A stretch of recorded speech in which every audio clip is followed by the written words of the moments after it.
Hi, welcome to episode 9, I think it is, of the Mario Marathon. Today I'm looking at Super Mario Bros. 2, aka Super Mario USA, aka Yume Kojo Doki Doki Panic, and I'm gonna tell you something you've probably heard a million times if you've been on the internet. The backstory of this game. Yay. But don't worry, because I got some details that not everyone knows, so hope you all had a great year. Here's to another new decade of shitty videos.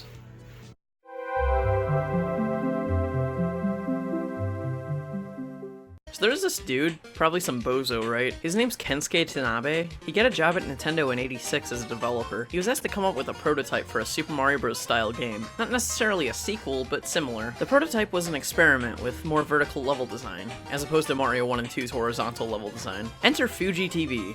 Fuji TV was sponsoring a festival in Japan called Yume Kojo, or Dream Factory, or Dream Machine. The translations are inconsistent. Anyways, the festival was about uniting different cultures, mixing Arabic mascots with Brazilian Carnival-inspired aesthetic and Italian-inspired masks, all in Japan, to celebrate the future of technology. The YouTube channel Gajillionaire made a great video on the subject. Fuji TV approached Nintendo to make a video game tie-in for Yume Kojo, starring the 4 mascots, Imogen, Lena, Mama, and Papa. Fuji TV has actually worked with Nintendo before on All Night Nippon Super Mario Bros. If you remember my Mario 1 video. The tie-in game soon began development and was actually built off the vertical Mario prototype. The levels still went from side to side, but up and down were also explorable, making the levels way more vast. The game released for the Famicom Disk System on July 10th, 1987 is Yume Kojo Doki Doki Panic, or Dream Factory Thump Thump Panic.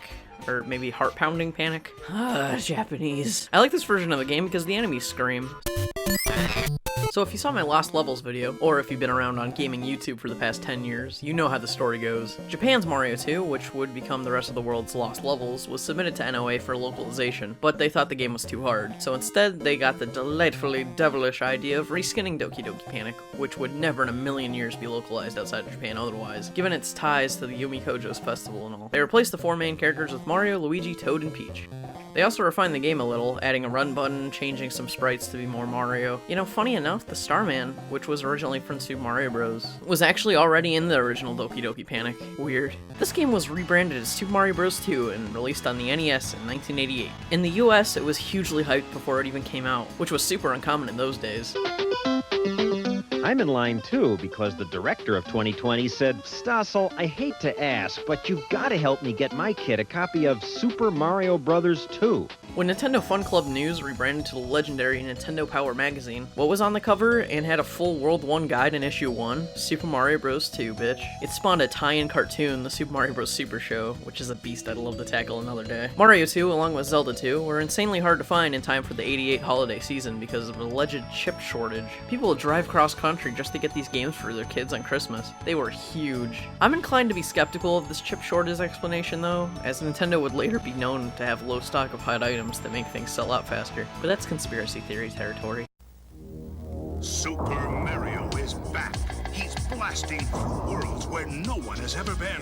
He's taking on enemies no one else dares. This time Mario plops up power wherever he goes, so he's bigger and badder than ever before. You've never seen creatures like these. You've never had an adventure like this. It's everything you've dreamed of and worlds more. It's Super Mario 2, only from Nintendo. Now you're playing with power.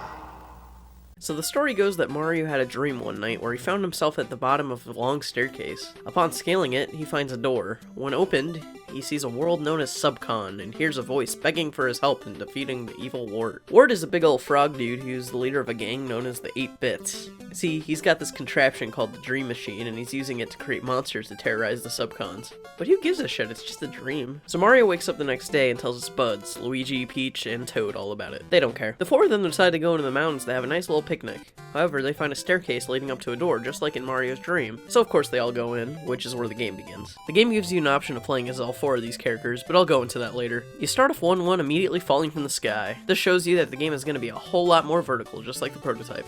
There's still plenty of horizontal movement, of course, and you can actually backtrack if you want. This, plus the lack of a timer, puts emphasis on exploring, and exploring pays off in this game as there's still tons of secrets. There's tons of new elements like doors, quicksand, digging, stuff like that. And of course, this technically isn't quite a Mario game, so it plays ever so slightly differently. There's no question mark blocks, of course. I'll get into all that in a second, but first I want to get into your base movement. Just like before, you can jump, and new to the Mario 2 version of the game, you can run. If you press down, just like before, you can crouch, but if you hold down for a little while, you can charge up a super jump that lets you jump super high. Plus, you can crouch jump, and that's always a bonus. You can't attack enemies by jumping on them. Instead, you simply just stand on them as they walk about. You can pick them up, though, and throw them at other enemies. A big part of this game is picking shit up and throwing it around. You can often find stuff like these mushroom blocks that you can stack to make a platform, or even the POW block from Mario Bros, which screen nukes everything. Most important to this game, though, is the grass you can pull up. Every single level has tons of grass that you can pick, and you find all sorts of stuff here. Most of the time, it's different kinds of veggies, either full-grown vegetables or unripened ones. Each fifth full-grown veggie you find in a level is replaced with a stopwatch that freezes all the enemies on screen for a bit. Other stuff you can find growing in the ground include Koopa Shell that functions basically just how it did in Super Mario Bros, just doesn't bounce off walls, 1-up mushrooms, and bombs!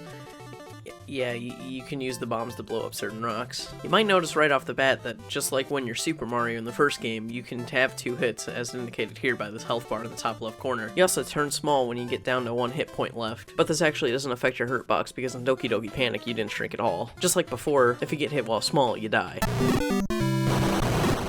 Well, you can actually upgrade your health up to 4. You do this by finding these magic potions in the grass. When you throw these down, you spawn a door that takes you into subspace, a little reverse realm that you can only travel in within a small radius and for a few seconds. It has a little version of the Mario Bros theme playing too. Any grass pulled in subspace will give you a coin, and these are the only places in the game where you can actually earn coins. They have a different purpose in this game, but I'll get into that later. I sure am saying that a lot, aren't I? In very specific areas of subspace, you can find super mushrooms, which upgrade your health bar by 1 point, but only for the rest of the level when picked up. A lot of the challenge here is knowing where to throw the potion, and when, so you can deduce where the mushroom might be. If you kill a bunch of baddies real quickly, a heart will float up from the bottom of the screen to refill your health. Sometimes it gets stuck in walls though, and that sucks donkey tit, but that only happens in very specific areas. Finally, scattered through each level are cherries. When you get 5 of them, a Starman appears and gives you invincibility just like before. So there's 4 playable characters. Yes, this game lets you play as Mario, Luigi, Princess Toadstool, and a mushroom retainer. I'm gonna use the modern names though, so I'll call them Peach and Toad.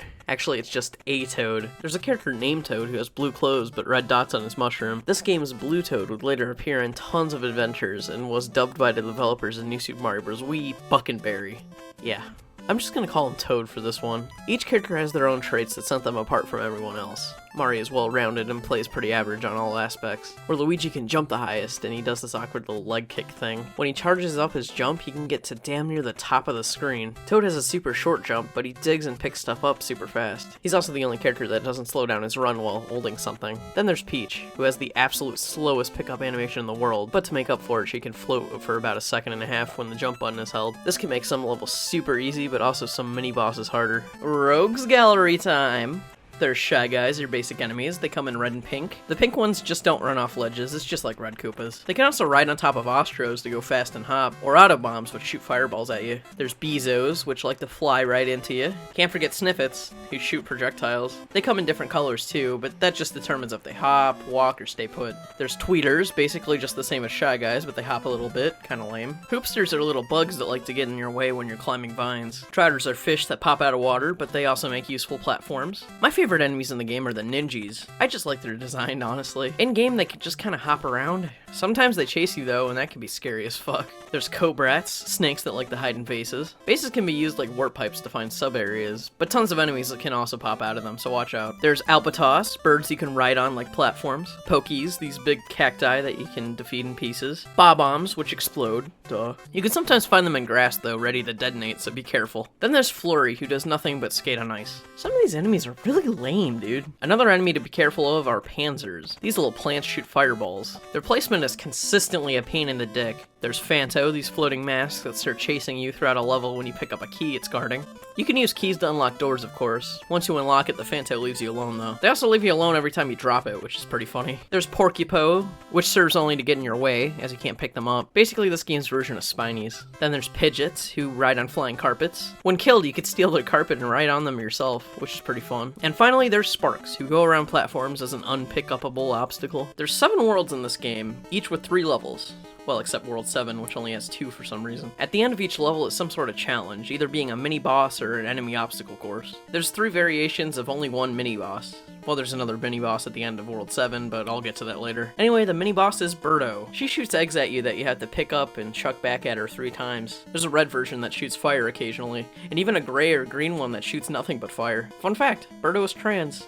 Good for her. I think it's really interesting that at the beginning of the game, Birdo is the huge challenge, but later she's put in regular levels as a normal enemy. It's like the Metroidvania design. Fighting what used to be a huge challenge now that you're all powered up is super easy. Only here, instead of your character getting better, it's you that got better. After each challenge, you earn an orb. When you pick it up, this trippy-ass falcon head opens its beak, and you head on in to finish the course. After the final level in each world's challenge, you immediately start a real boss fight, whether you're ready for it or not. You got your boy Mauser over here, who chucks bombs at you and you have to throw him back. Not super involved, but it's a pain in the ass because he shifts back and forth. They make you fight him twice in this game too.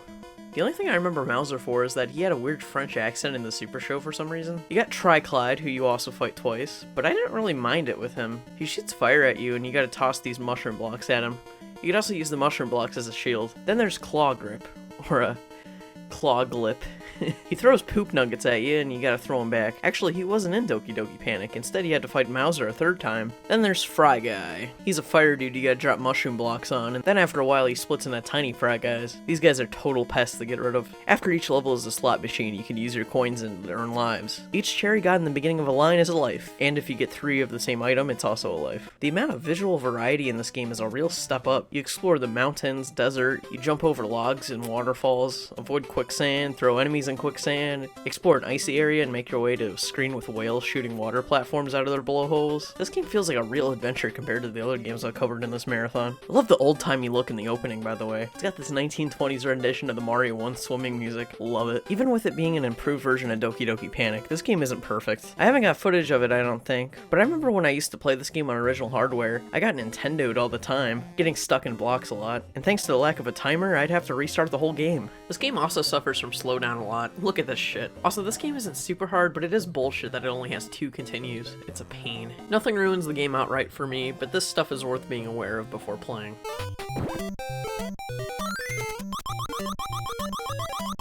There may only be 2 levels of World 7, but those 2 are very well connected. 7-1 has you scaling the clouds to reach Wart's fortress in the sky, and 7-2 is all about scaling the tower itself. There's tons of hazards in your way, but once you reach the end, you're ready to go into the bird head, when it attacks you! Yes, the other mini-boss I mentioned is the floating head of Falco himself. It's really not that hard, especially since right after you defeat him, you're up against Wart himself. Wart is a pretty simple fight. He shoots bubbles at you, and the Dream Machine here provides you with his weakness, vegetables. Yes, his source of power spits out his weakness.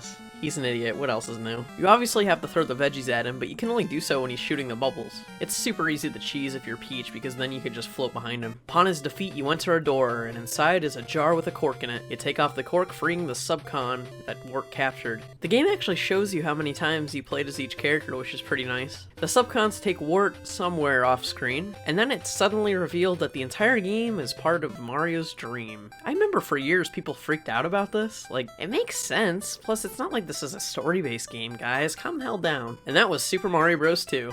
Such a classic. A lot of people say this is the black sheep of the series. Okay, first off, that's racist. Secondly, this may not be a traditional Mario game, but it had Mario DNA from the very beginning. I love this game, and I fucking hate that we'll never get a sequel. Super Mario Bros. 2 was ported to the Virtual Console for the Wii, 3DS, and Wii U, as well as Switch Online, which I played in this video. It's playable in the NES Classic Edition. It got remade as part of Super Mario All-Stars, and that version became Super Mario Advance on GBA. It actually later got brought back to Japan in 1994 as Super Mario USA, too. Doki Doki Panic never got any ports, likely due to copyright issues, but Mario USA got a sort of sequel in the Satellaview add-on for the Super Famicom. It's a sequel in plot alone, it reuses levels from the All-Stars port. You'll never be able to tell me Mario 2 isn't a Mario game. Mario even looks like Papa. It's out there, it's different, but it's got a soul that's unique to Mario. I just wanted to say thank you for all the support. I've got a huge influx of viewers from my Ken Penders video, which is very flawed. Got a lot of mistakes I noticed in hindsight. Oops. I'm gonna not do an internet interest for a while. I actually really want to focus on the Mario Marathon.